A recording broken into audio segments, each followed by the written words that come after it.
오늘 같이 나누실 말씀은 구약성경 느헤미야 12장 31절부터 43절 말씀까지입니다. 느헤미야 12장 31절부터 43절 말씀까지입니다. 오늘 말씀은 43절 말씀 우리 같이 읽겠습니다. 43절 같이 읽습니다. 시작. 이날에 무리가 큰 제사를 드리고 심히 즐거워하였으니 이는 하나님이 크게 즐거워하게 하셨습니다. 부녀와 어린아이도 즐거워하였으므로 예루살렘이 즐거워하는 소리가 멀리 들렸느니라. 아멘. 어제 말씀을 통해서 예루살렘 성벽 봉헌식을 진행하게 되는데 느헤미야는 그 봉헌식 가운데 소외된 백성이 없도록 예루살렘 그 지방에 있었던 사람들까지 모두 다 불러서 그들이 올 때까지 기다리고 그들의 몸을 정결하게 하고 또 성문과 성벽도 정결하게 하고 이 봉헌 예식을 온전히 이렇게 잘 이루어내려고 합니다. 그런데 느헤미야가 이렇게 봉헌식을 하는 그 근본적인 이유는 뭐냐면 그 예배를 통해서 즐거이 하나님을 찬송하기 위해서라고 이제 27절에 이렇게 기록하고 있죠. 즐거이 봉헌식을 통해서 하나님을 예배하고 또 하나님이 주시는 그 은혜를 다시 백성들이 누리게 되고 그래서 이제 백성들의 소망이 세상이 아니라 이제 자기는 하나님의 백성, 하나님이 주시는 그런 기쁨과 즐거움으로 사는 백성이라는 것을 백성들이 이제 회복하게 하려고 그러니까 회복의 자리로 초대를 한 거죠. 그래서 모든 사람들이 이제 성벽 봉헌식을 기대하고 준비하면서 그 사명의 자리, 영광의 자리, 축복의 자리로 모이게 되는 겁니다. 본문 31절에 보니까 이에 내가 유다의 방백들을 성벽 위에 오르게 하고 또 감사 찬송하는 자의 큰 무리를 둘로 나누어 성벽 위로 대오를 지어 가게 하였는데 한 무리는 오른쪽으로 분문을 향하여 가게 하니 그랬습니다. 우리가 지난번에 그 예루살렘 성벽을 재건하는 그런 기록을 보면서 그 위치 지파별로 성벽을 나누어서 이제 건축을 한 모습을 봤죠. 여기 분문이라고 하면 예루살렘 성의 남쪽 가장 남쪽에 있는 이게 한문으로 말해서 분문이지 이게 똥문입니다. 똥문 그렇죠. 여기 이제 이런 그런 이제 뭐 더러운 것들 쓰레기나 이런 것들이 나가는 그런 문이어서 이제 분문이라고 그랬어요. 그래서 예루살렘 성벽 그 남쪽에서 이제 시작해가지고 두 부류로 이렇게 갈라져 올라가는 겁니다. 한 무리는 오른쪽으로 지금 여기 기록되어 있는 그래서 분문을 향해서 이제 오른쪽으로 해서 샘문, 수문까지 이렇게 올라가는 거고요. 나머지 반절은 이제 38절부터 보면 감사 찬송하는 다른 무리는 왼쪽으로 행진하는데 그랬죠. 그래서 분문에서 왼쪽으로 행진해 가지고 서쪽을 통해서 이렇게 북쪽으로 올라가게 되는 이제 그런 그룹들 이렇게 두 가지로 나누어서 함께 이렇게 성전을 중심으로 분문을 향해서 오른쪽으로 올라갔던 무리들은 성전 남쪽에 이렇게 딱 대기하고 있는 거고 또 분문에서 서쪽으로 이렇게 향해서 올라갔던 사람들은 그 꼭대기까지 예루살렘 성벽 꼭대기까지 올라갔다가 그 성전 북쪽에서 이렇게 와서 이렇게 지금 성전 안으로 들어갈 준비를 하고 있는 겁니다. 이게 좀 거창한 것 같죠. 그냥 모여서 야 성전에 모여 그래가지고 거기서 이렇게 그냥 바로 봉헌식 시작하면 되잖아요. 근데 그거 뭐 굳이 이렇게 한쪽은 이렇게 돌고 한쪽은 이렇게 돌고 이렇게 해가지고 모이고 뭐 더 복잡하고 그러지 않아요. 근데 하나님은 모르겠어요. 이 일을 어떻게 생각하지 모르겠지만 이런 그 느헤미야의 어떤 그 모습 속에서 뭐 별로 성경이 이렇게 기록하는 게 없어요. 그래서 40절에 보면 감사 찬송하는 두 무리가 하나님의 전에 섰고 또 나와 민장의 절반도 함께하였고 그래요. 백성의 지도자들과 느헤미야가 거기 서 있고 또 학사 에스라는 분문으로 돌아갔던 그런 찬양팀의 리더가 돼서 앞에서 이렇게 이끌어 나갔고, 그리고 이제 성전 앞에 딱 준비하고 서 있는 겁니다. 나팔 든 자들 그리고 찬송하는 자들이 이렇게 41절 42절에 서 있어요. 그래서 이 나팔 소리를 통해서 이제 온 예식이 시작이 되는 겁니다. 방금도 말씀드렸지만 왜 그 성벽 봉헌식을 하면서 왜 성벽을 이렇게 돌았을까요? 왜 돌았을까요? 가만히 생각해 보면 이 성벽을 걷는 그 사람들이 누구냐면요, 처음에 이 성벽이 재건될 때에 산발랏이 그런 얘기를 했거든요. 느헤미야 4장 1절에 보면 굉장히 화가 났어요. 그래서 유다 사람들을 비웃었습니다. 그래서 4장 2절에 보면 자기 백성들과 사마리아 군대 앞에서 일러 말하되 이 미약한 유다 사람들이 하는 일이 무엇인가? 스스로 견고하게 하려는가? 제사를 드리려는가? 하루의 일을 마치려는가?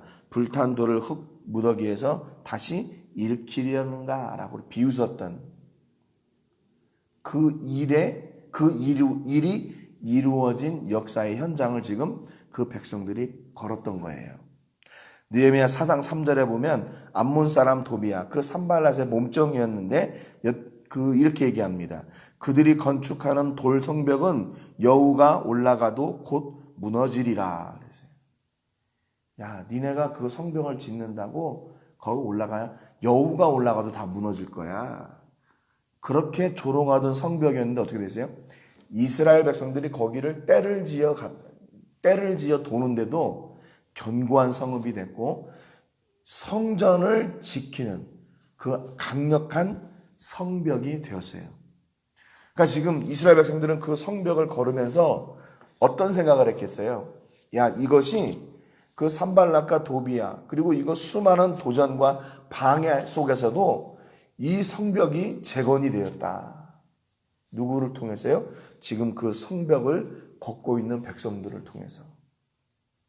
그러니까 지금 이스라엘 백성들은 그 성벽이 어떤 의미냐면 하나님의 강권하신 역사의 결과물이에요. 하나님의 역사를 경험한 그 현장을 지금 그들이 걷고 있는 겁니다. 은혜의 역사의 현장. 다 안 된다고 했는데 그 일을 이루신 하나님의 강권하신 역사, 그 역사의 현장을 지금 백성들이 걷고 있는 거예요. 여러분, 그 자리가 얼마나 감격스러운 자리겠어요. 그냥 어느 날 하루 아침에 뚝딱 해가지고 된 게 아니잖아요. 52일 동안 한 손에는 무기를 들고 한 손에는 일을 하면서 잠도 제대로 못 자고 먹을 것도 제대로 못 먹고 그러면서 52일 동안 그 성벽을 완성한 거예요. 재건한 거예요. 그러니까 그 길을 걷는 그 백성들의 감격은 이루 말할 수가 없는 거예요. 여러분, 우리 그리스도인들의 삶, 그 신앙생활은 뭘까요? 신앙생활. 어려운 중에도 고군분투해가지고 내가 원하는 그 일들을 다 이루어내는 것이 신앙생활인가? 아니에요. 신앙생활은요, 하나님께서 미리 만들어 놓으신 그 승리의 길을 내가 그냥 이렇게 편승해서 가는 거예요. 하나님이 내게 주신 그 은혜의 길을 가는 것이 신앙생활이에요. 근데 참 희한한 건 뭐냐면 그 은혜의 길이, 그 승리의 길, 그 성공의 길이 때로는 내가 볼 때 이게 안 좋은 길처럼 보일 수도 있다 그 말입니다. 거길로 가면 어려울 것 같아. 거길로 가면 힘들 것 같아요. 거길로 가면 더 실패하는 것 같아요. 그런데 그 길이 성공의 길이에요. 성공의 길. 그 길이 승리의 길이에요. 그래서 예수님이 우리에게 그렇게 말씀하셨던 것 같아요. 좁은 문으로 가라. 좁은 문으로 가라. 좁은 문이 하나님께서 예비해 놓으신 승리의 길이라면 어떻게 해야 돼요? 가야죠. 가야죠. 그게 신앙생활이에요. 여러분, 우리가 신앙생활을 하면서 가끔 그런 생각을 하는 것 같아요. 내가 이 길을 갔을 때 하나님이 내게 어떤 보상, 내게 어떤 대가를 주실까? 그것은 신앙생활이 아니에요. 그 뭐예요? 그것은 장사죠. 내가 이만큼 했으니까 하나님 나에게 이만큼 줘야 되는 거 아니에요? 이게 맞는 말인데 이게 틀리는 말이에요. 우리 신앙생활의 목적은 대가가 아니라 하나님의 은혜예요. 그 은혜에 감격해서 내가 그 길을 가는 거죠. 하나님께서 내게 영원한 생명을 주셨기에 그로 말미암아 그 길을 가는 거죠. 때로는 이렇게 하나님께서 아무것도 보이지 않는 그런 황폐한 땅 위에 이런 일을 이루시겠다고 말씀하실 그런 황당한 때도 우리에게 있다, 이 말입니다. 신앙생활의 자리는. 근데 결국 뭐냐면 하나님이 우리를 부르실 때는 분명히 이렇게 성공해 놓으신, 다 이루었다 하신 그 길을 우리가 그냥 가고 있는 거예요. 그러니까 우리가 신앙생활을 일하고 하는 것을 할 때 우리의 가는 길을 하나님이 아세요. 오직 그분이 아세요. 그러니까 우리가 가는 그 길 속에서 하나님은 우리에게 무엇을 예배해 놓으시나 이렇게 느헤미야가 기대했던 그 예배를 통해서, 그 제사를 통해서 즐거움으로 하나님께 나가는 그 은혜를 기대하고 바라고 있는 겁니다. 이 예루살렘 성벽의 둘레가 얼마나 될까 이렇게 보니까 의견이 다 다르더라고요. 근데 보통 한 4km에서 6km 정도 될 거라고 그래요. 그 둘레가. 그리고 성벽의 두께가 약 한 1m에서 1.2m. 그리고 높이가 어디는 5m, 어디는 20m 정도 그렇게 되는 데도 있다 그래요. 그러니까 이게 그렇게 이렇게 엄청나게 규모가 크거나 그렇진 않아요. 만리장성에 비하면 이건 세 발의 피죠. 그러나 이 예루살렘 성벽이 주는 의미는 뭐냐면 그동안에 이스라엘 백성들이 고통과 고난 속에 있다가 하나님의 역사로 말미암아 하나님의 역사를 경험한 이스라엘이 누리게 되는, 그들이 보게 되는 증거예요. 산 증거, 예루살렘 성벽은. 하나님이 우리의 삶을 통해 이렇게 역사하셨구나. 하나님이 우리를 통해 이렇게 일하셨구나. 불가능한 가운데 우리도 안 될 것처럼 보였는데 그런 수많은 도전과 그런 방해와 그런 공격이 있었음에도 불구하고 하나님이 이루어내셨구나 하는 증거예요. 믿음의 증거. 하나님이 살아계신 증거. 여러분, 여러분의 삶 가운데 이런 하나님의 증거가 있습니까? 이런 흔적이 있어요? 바울은 내게 이런 예수의 흔적이 있다 그랬잖아요. 여러분, 이런 믿음의 흔적이 있으세요? 이런 하나님의 역사의 흔적이 여러분의 삶 가운데 있으세요? 그런 은혜의 길을 걷고 은혜의 현장을 경험한 그들이 이제 그 일을 이루신 하나님 앞에 예배하는 그 성전 앞에 딱 서 있는 거예요. 여러분, 이미 예배는 끝난 거예요. 그냥. 이미 예배는 끝났어요. 아니, 예배는 끝난 게 아니라 이미 예배는 시작됐고 이미 그들이 예배를 통해 누릴 하나님의 은혜는 이미 다 받은 거예요. 그러니까 예배는 언제 시작되는 겁니까, 여러분? 예배는 그냥 그 시간에 이렇게 탁 앉아서 시작되는 게 아니라 이미 그 자리에 오기까지 예배는 이미 시작된 거예요. 이스라엘 백성들이 그 예루살렘 성벽을 걸으면서 얼마나 많은 일들이 있었겠어요. 52일 동안. 다친 사람도 있을 거고 또 그 일을 하다가 어떻게 보면 좀 힘이 없어서 그거를 그냥 먼 발치에서 바라봐야만 되는 그런 사람들도 있었을 거예요. 마음이 얼마나 답답했겠어요. 그런데 그 일이 이루어졌어요. 그리고 지금 그 길을 걷는 거예요. 그러니까 그 자리에서 누가 시키지 않아도 이 일을 이루신 하나님을 찬양할 수밖에 없는 거예요. 아, 이거 하나님이 하신 겁니다. 이거 하나님이 이루신 겁니다. 여러분, 그게 예배죠. 그러니까 이미 우리 삶 가운데서 하나님은 예배 받으실 모든 일을 다 우리에게 허락해 주시고 준비해 놓으셨는데 왜 우리가 모를까요? 하나님의 은혜를 우리가 고백하고 느낄 만한 여유가 없는 거예요. 삶 속에서. 내가 해야 되니까. 내가 그걸 다 하고 이걸 다 이렇게 쫓아가야 되니까, 삶을 쫓아가야 되니까 하나님이 이루어 놓으신 것에 대한 그것을 고백하고 누리고 찬송하고 감사할 그런 여백이 없는 거예요. 여유가 없는 거예요. 여러분, 오늘 여러분의 거리, 여러분이 그동안 이렇게 지나셨던 그 거리를 다시 한번 걸으면서 하나님의 은혜를 생각하시는, 누리시는 복이 있기를 주님의 이름으로 축복합니다. 하나님의 은혜의 자리는 어느 특별한 교회를 가거나 아니면 기도원을 가거나 어떤 산에 올라가서 나무 뿌리를 뽑거나 거기에서 은혜를 주시는 게 아니에요.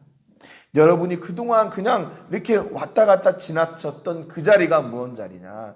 하나님의 은혜가 여러분과 함께 역사하셨던 그 자리예요. 하나님이 그 길을 통해서 여러분이 즐거워하고 그로 말미암아 하나님이 예배 받으셨던 자리예요. 오늘 읽었던 본문 43절에 보니까 이날의 무리가 큰 제사를 드리고 심히 즐거워하였으니 이는 하나님이 크게 즐거워하게 하셨습니다. 부녀와 어린아이도 즐거워하였으므로 예루살렘이 즐거워하는 소리가 멀리 들렸느니라. 여러분, 지금 이 짧은 본문 한 절에 즐거워한다는 말이 4번이나 들어가 있어요.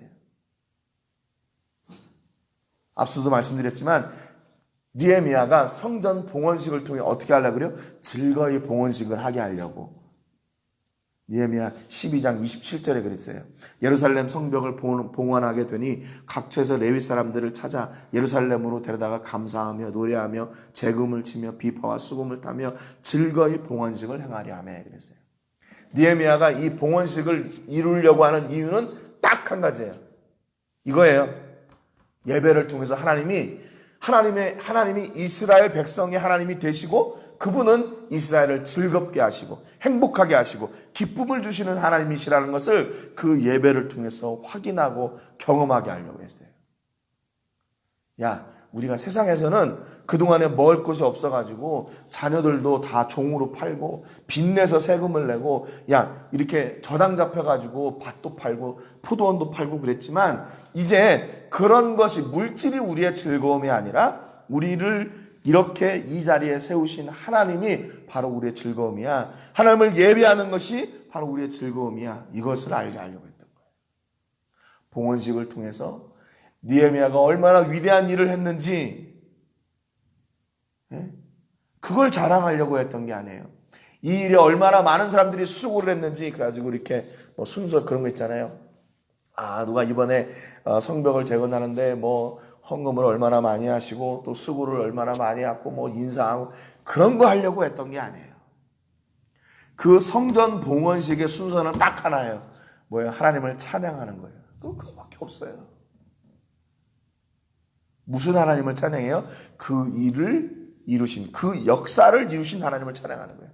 여러분, 우리 삶 가운데서 해야 될 일이 뭘까요? 오직 하나님을 찬양하는 거. 하나님을 예배하는 거, 그 이외에는 없어요. 너무 추상적인가요? 물론 인생을 살다 보면 하나님을 찬양하는 것도 있고 예배하는 것도 있어야 돼요. 그런데 물질도 있어야 돼요. 건강도 있어야 돼요. 뭐도 있어야 돼요. 많죠. 여러분, 그런데 그런 것들은요, 저절로 따라오는 것들이에요. 하나님을 온전히 예배할 때 하나님께서 주시는 기쁨과 즐거움을 통해서 하나님이 물질이든지 건강이든지 그 이외의 것들은 그냥 더불어 주시는 거예요. 이 다른 것들이 우리의 목적이 아니라 우리의 목적은 오직 하나님을 이렇게 즐거워하고 기뻐하고 찬송하는 거예요. 세상이 줄 수 없는 평안을 예배를 통해서 누리고 하나님이 주시는 그 각별한 은혜를 누리는 거. 그것이 바로 이 예배의 본질이자 목적인 것이지요. 여러분 어떠십니까? 하나님을 찬양하고 예배하고 하나님을 기뻐하고 즐거워할 때 그것으로 족하십니까? 아니면 하나님 내가 예배했으니까 내가 봉사하고 헌신하고 충성했으니까 하나님 내게 뭔가 이제 주셔야 되지 않아요? 그 대가를 혹시 바라고 있는 사람입니까? 이게 신앙생활의 줄다리기인 것 같아요. 내가 신앙생활을 했으니까 신앙생활 하면서 세상에 살아야 되잖아요. 그러니까 세상에 필요한 물질도 있어야 되고 뭣도 있어야 되고 뭣도 있어야 되고 그랬는데 그게 없을 때는 내가 또 이렇게 힘들어하고 주눅들고 내 현실은 변한 게 없으니까 또 낙심하고. 여러분, 이 줄다리기에서 절대로 실패하면 안 돼요. 끝까지 그 주의 은혜를 붙들고 나가야 돼요. 우리를 붙들고 계시는 그 하나님의 은혜로 말미암아 우리 선 현장에서 승리하셔야 돼요. 예. 매일 걷는 그 길에서 하나님의 은혜를 고백하고 체험하고 그 하나님을 찬송하셔야 돼요. 여러분, 이게 온전한 그리스도인이에요. 온전한 그리스도인. 다른 것을 바라거나 다른 것을 기대하지 않고 오직 하나님만 바라보고 하나님을 기대하는 사람들. 그래서 43절 본문에 그 일을 통해서 하나님은 우리에게 즐거워하게 하시는 복을 누리게 되는 겁니다. 본문 가운데 보면 이는 하나님이 크게 즐거워하게 하셨습니다. 이 하나님이 주시고 싶은 게 이거예요. 우리가 코가 대자루나 나와서 이렇게 교회에 왔다가 하나님을 예배하는 사람들에게 뭘 크게 기뻐하고 즐거워하는 것을 주시기 위해서. 여러분, 그러면 우리가 크게 기뻐하고 즐거워하는 게 뭘까요? 분명히 이유가 있다는 거예요. 여러분, 이유 없이 즐거워하면 어떻게 된다고요? 병원 가야 돼요. 그냥 이유 없이 기쁘고 이유 없이 즐거워하면 병원 가야 돼요. 그런데 하나님은 우리가 무엇 때문에 기뻐하고 즐거워하는지를 알아요. 그렇기 때문에 이게 크게 즐거워했다 그 말은 우리가 필요한 것들을 채웠다 그 말하고 똑같은 겁니다. 내가 아팠는데 계속 아파보세요. 그러면 그게 기뻐요? 그게 즐거워요? 아니죠. 아팠는데 그게 나으니까 기뻐하고 즐거워하는 거예요. 내가 물질 때문에 고통당하고 있다가 하나님께서 그걸 채워주시니까 그로 말미암아 크게 기뻐하고 즐거워하는 거예요. 내 삶의 문제 때문에 고민하고 있었는데 이걸 어떻게 풀어야 될지 몰랐는데 하나님이 은혜로 예배하는 중에 그걸 다시 내게 회복시켜 주시니까 그로 말미암아 내가 크게 기뻐하고 즐거워하는 거예요. 하나님이 우리가 어떻게 기뻐하고 즐거워하는지 아세요. 그러니까 우리는 뭐 해야 돼요? 하나님께 그 예배의 자리에서 온전히 하나님을 예배하고 우리의 마음을 토로하면 되는 거예요. 그러면 하나님이 다 아세요. 그래서 어떻게 했나 보세요. 부녀와 어린아이도 즐거워하였으므로 예루살렘이 즐거워하는 소리가 멀리 들렸느니라 그랬어요. 멀리 들렸느니라. 여러분, 얼마나 크게 기뻐하고 즐거워했으면 이 소리가 예루살렘 성에서 바깥으로 다 퍼져나가서 멀리 들렸겠어요. 여러분, 전도는 뭐냐? 나를 기쁘게 하신 그분을 전하는 거예요. 그 기쁨의 소식을 전하는 거예요. 신학적으로 하나님은 어떤 분이시고 그런 거 굳이 설명하지 않아도 돼요. 뭐예요? 내 기쁨이 다른 사람에게 전가되는 거, 그게 전도예요. 야, 내가 예수님 믿었더니 예수님이 내게 이런 기쁨을 주셨어. 우리 하나님이 이런 은혜를 내게 주셨어. 이 일을 이루신 분이 누구냐? 하나님이야. 내가 정말 죽을 고비에 있었는데 그 일을 이루신 분이 누구야? 하나님이야. 하나님. 여러분, 이게 너무나 중요한 거예요. 여러분의 삶은 뭐냐면 하나님의 은혜를 반사하는 그런 반사 거울과 같은 사람들이에요. 다른 거 하려고 하지 마시고 우리의 삶 속에서 하나님이 내게 이런 은혜를 주셨어. 그로 족한 거예요. 그로 족한 거예요. 여러분, 오늘도 하나님의 은혜의 역사의 현장을 걸으면서 이 하나님을 기뻐하는 그 은혜가 여러분 주변에 선포되는 놀라운 역사가 있기를 주님의 이름으로 축복합니다. 여러분, 삶의 환경 때문에 두려워하거나 무서워하지 마시고 또는 조금 실패했다고 낙심하지 마시고 그 일을 통해서 더 우리를 크게 즐거워하게 하실 하나님을 기대하며 나가는, 하나님을 누리는 여러분 되시기를 주님의 이름으로 축복합니다. 여러분, 우리 신앙생활 아까도 말씀드렸지만 이미 하나님께서 예비해 놓으신 그 성공의 길을 우리가 편승해 가는 거야. 그 자리에서 기뻐하고 즐거워하는 여러분 되시기를 주님의 이름으로 축복합니다. 그래서 여러분의 삶의 현장이 예배가 되고 그 예배를 통해서 하나님께서 예비하신 이 은혜, 이 복이 넘쳐나시기를 주님의 이름으로 축복합니다.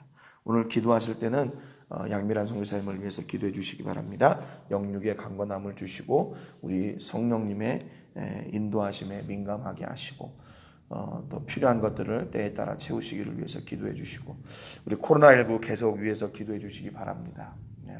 요즘은 이게 좀 들쑥날쑥한 것 같지만 여전히 확진자도 많고 사망자도 많아요. 여러분 특별히 속히 이 코로나19가 물러가기를 위해서 기도해 주시기 바랍니다. 오늘 말씀처럼 세상이 주는 기쁨이나 즐거움이 아니라 하나님이 예배를 통해 주시는 그 기쁨과 즐거움을 누리는 그분을 고백하는 우리가 되기 위해서 기도해 주시기 바랍니다. 제가 먼저 기도하고 같이 기도하겠습니다. 하나님 아버지 감사드립니다. 오늘 성벽 봉헌식에 나온 모든 백성들은 하나님의 역사를 경험했던 사람들입니다. 하나님의 은혜를 누렸던 사람들이고 하나님의 역사를 체험하고 그 역사의 통로가 되었던 사람들입니다.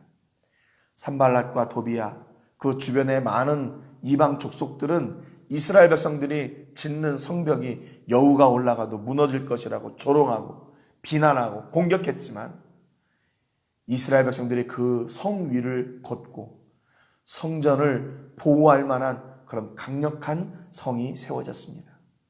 그 역사가 바로 하나님의 역사임을 고백하고 그 시간 오늘 그 자리에 모인 백성들이 하나님을 찬양하고 예배하는 자리입니다. 그 예배를 통해 하나님은 백성들에게 크게 즐거워하는 복을 허락해 주셨습니다.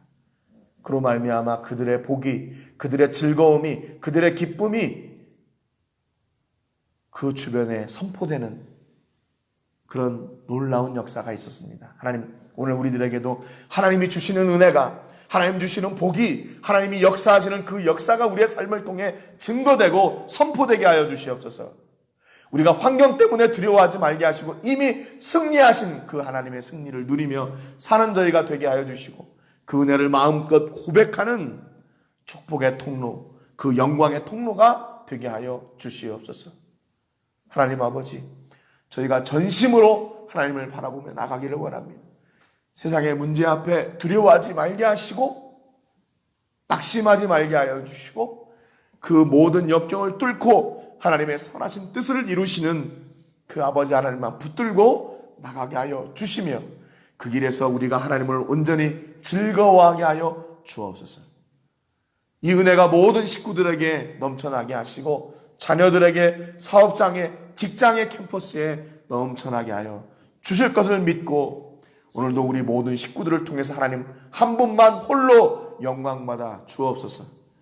영광을 하나님께 드리며 예수님의 이름으로 기도합니다. 아멘.